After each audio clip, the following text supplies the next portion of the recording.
Memang iya sih, awalnya aku juga mikir kalau Korean garlic cheese bread ini tuh bahan-bahannya mahal banget dan alat-alatnya juga mesti canggih. Tapi ternyata enggak kok, kita cukup pakai bahan dan alat yang ada di rumah aja juga bisa kita bikin seperti ini. Mau tahu caranya? Langsung simak videonya.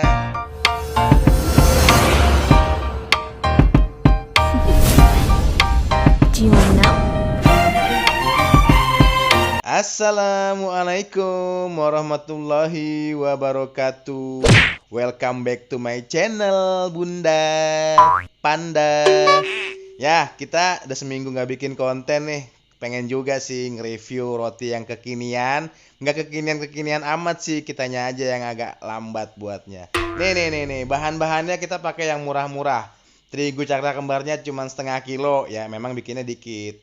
Gula pasirnya 120, ragi instan 12 gram, bread improver 2 gram, 275 gram air, 50 gram margarin, dan 5 gram garam.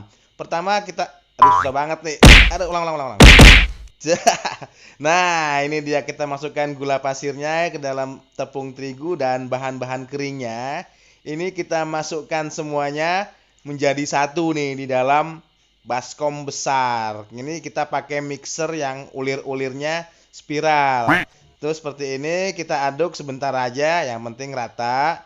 Kemudian kita tuang airnya. Kalau pakai air es lebih bagus lagi karena membuat adonan rotinya akan lebih mantap. Nah, ini kita aduk dengan kecepatan rendah sampai sebagian menggumpal seperti ini. Nah, ini membutuhkan waktu kira-kira 2 menit sampai 3 menit. Lalu kita masukkan margarin sama garam. Udah nih kita mixer aja terus sampai sebagian besar adonannya itu halus ya, terutama gula pasirnya nih yang lebih lambat larutnya. Nah, ini teknik mengadukannya seperti ini. Jadi aku kalau ngaduknya pakai mixer kecil gini, jangan dimasukin semua teman-teman tepung terigunya, tapi sisakan kurang lebih 25%-nya deh. Jangan disemuain masuknya supaya ngeratainnya ini gampang untuk pertamanya karena berat loh adonannya itu nggak apa namanya ya nggak gampang untuk ngaduknya, makanya kita kurangin dulu terigunya. Nah, kemudian kita aduk lagi seperti ini nih. Pokoknya ngaduknya tuh lebih gampang kalau adonannya dilembekin kayak gini. Nah, ini kita aduk seperti ini, kita putar-putar mixernya. Baskomnya juga ikut kita puter ya. Nah, ini kan adonannya lembek begini ya. Ini padahal lebih mudah loh untuk proses pengocokan adonan sampai menuju kalis. Cuma kan karena kelembekan makanya kita perlu menambahkan terigunya lagi di tahap terakhir. Bukan kita bukan kita bikin adonannya lembek terus kita tambahin terigu, bukan. Tapi sebelum memulai sudah kita kurangin terigunya. Artinya ketika menambahkan terigu yang kedua kalinya ini yang terakhir nanti itu nggak susah kayak waktu kita ngaduk pertama. Bahkan kita cukup pakai spatula sambil diulen-uleni 5 menit sampai 10 menit itu sudah cukup. Yang penting di sini nih, tahapan ini nih yang menentukan. Ya kan kalau adonan lembek dia akan lebih mudah untuk proses pembentukan gluten tuh teman-teman. Cara ini khusus ya kita pakai untuk pengadukan roti menggunakan hand mixer. Sebab dinamo hand mixer itu kan kecil, makanya perlu kita siasati caranya supaya nggak cepat rusak. Kemudian kita ratakan dulu nih. Jadi ini sudah terbentuk glutennya. Nah, kalau sudah terbentuk seperti ini yang 125 gram terigu cakra kembarnya itu kita tuang sedikit-sedikit aja sih untuk mempermudah. Jadi kalau ada yang bilang bikin roti itu sulit, enggak, justru di sini kita menyederhanakan dan mempermudah bagaimana cara membuat roti yang benar. Ngomong-ngomong teman-teman nih, udah pada sabrek belum nih? Kalau belum sabrek, diklik aja itu like sama sabreknya. Tekan tombol loncengnya juga ya supaya nggak ketinggalan video-video menarik kita lainnya. Cailah. Nah, ini ya. Ini kita aduk-aduk seperti ini. Mudah-mudahan dengan cara ini teman-teman nggak akan kesulitan lagi dalam membuat roti, donat, paha ayam, bomboloni, bakpao, atau jenis-jenis roti lainnya. Nah, ini kita habiskan aja tepung cakra kembarnya dan kita aduk-aduk lagi. Asik kan cara membuat roti seperti ini? Bahkan di video sebelumnya kita malah ngaduknya cuman pakai tangan aja juga bisa kalis. Nah, ini kita uleni seperti ini, kayak kita mencuci baju dengan tangan. Kalau sekiranya mengaduknya lama, kita diamkan dulu 5 menit atau 10 menit baru kita uleni lagi. Itu akan mempermudah kita dalam pengadukan rotinya. Kenapa? Karena kalau sudah didiamkan, adonan itu dia akan menjadi rileks dan menjadi lunak. Jadi saat kita ingin menguleninya akan lebih mudah dan pastinya tidak terlalu capek. Kita pindahkan aja ke meja supaya kita lebih leluasa dalam mengaduk adonan rotinya. Lalu ini adalah cara untuk menentukan apakah adonan itu sudah kalis atau belum. Nih, kalau ditarik seperti ini dan tidak sobek lagi, itu artinya sudah kalis. Kalau mengadukan dengan tangan sih biasanya nggak sampai 100% kalis ya, jadi 90% kalis aja sudah cukup.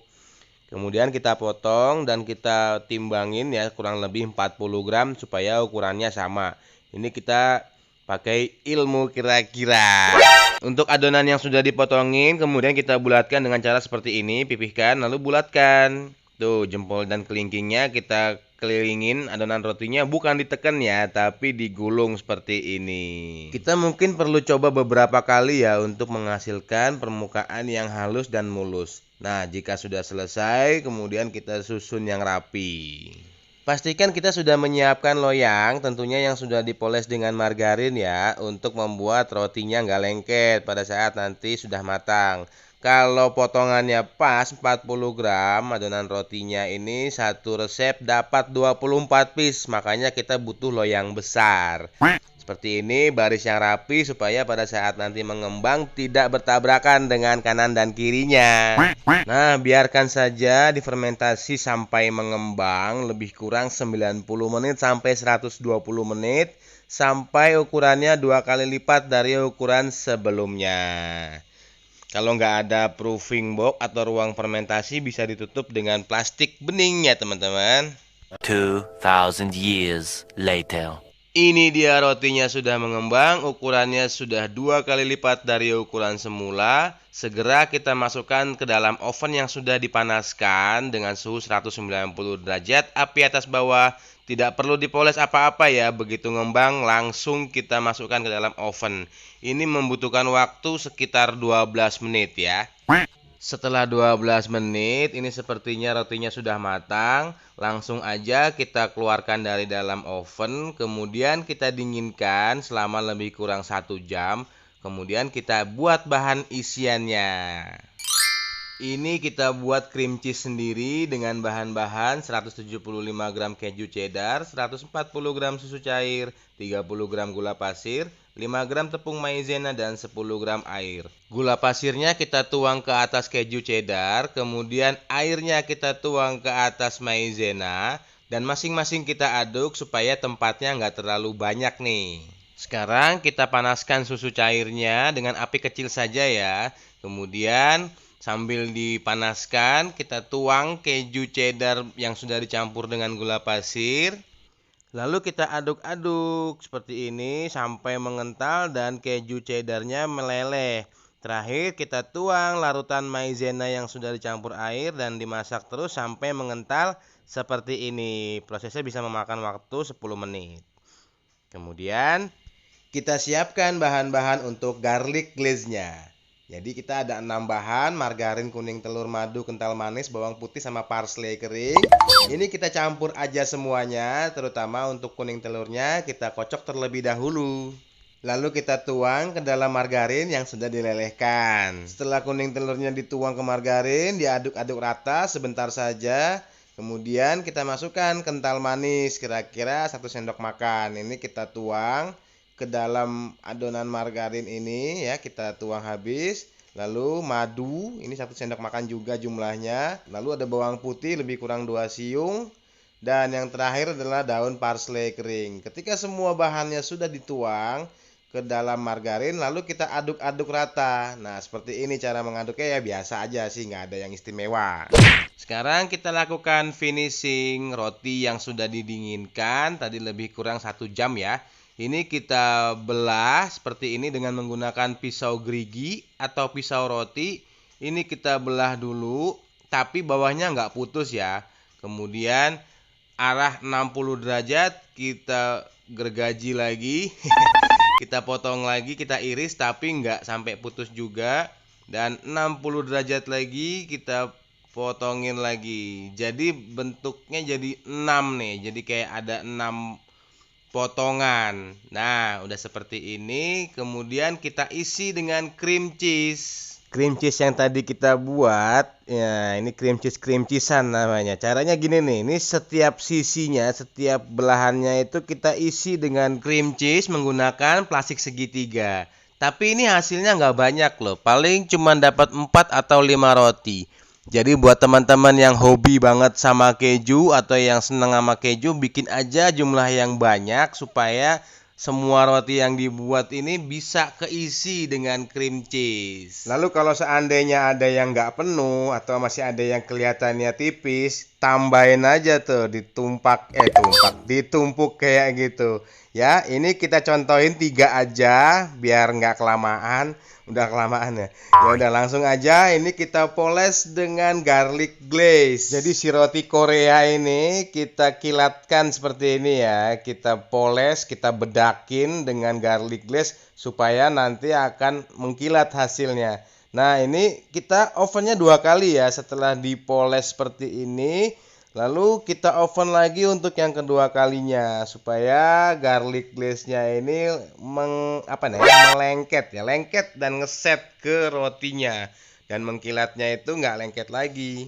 Nah ya, sebagai informasi tambahan yang penting nggak penting juga, jadi roti Korea ini ternyata lebih keras daripada roti Taiwan atau roti Jepang ya.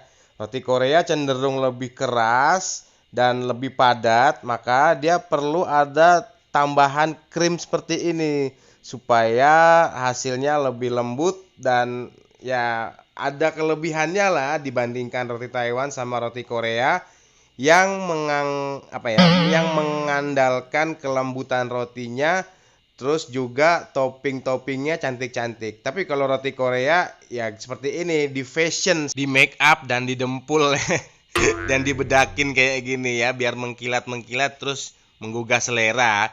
Tapi ya memang enak sih. Jadi perpaduan antara cream cheese sama garlicnya itu kena dia, pas, gurih, asin, manisnya juga dapet lah. Teman-teman boleh coba resep ini di rumah. Oke, langsung aja, nggak perlu berlama-lama lagi.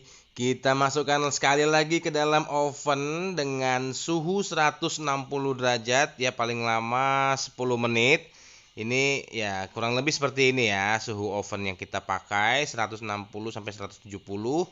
Tuh di dalam seperti ini, dan ketika di oven si garlic glaze-nya ini akan ngeset nih langsung ya.